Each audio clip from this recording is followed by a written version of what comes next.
कोणीतरी लक्ष्मी अवतारली बघता,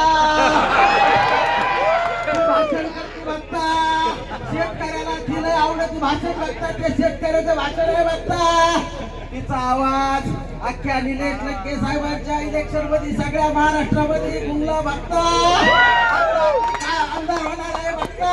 तो आवाज विधानसभेला घुमून या.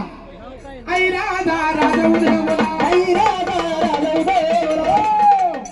आई साहेब आवाज घुमला सगळ्याला कळलं, पण आम्हाला त्याचं नाव सांगा ना तेवढं. बघता हा कोणीतरी प्रतिभाताई आहे बघता, ती अवतरणार आहे बघता, लई वर्षाचं पीठ सांडून टाकणार आहे बघता, पीठ गोळा केले बघता, सगळं पीठ आता सांडणार आहे बघता, वेळ घाटाच्या कोपऱ्यावर बघता.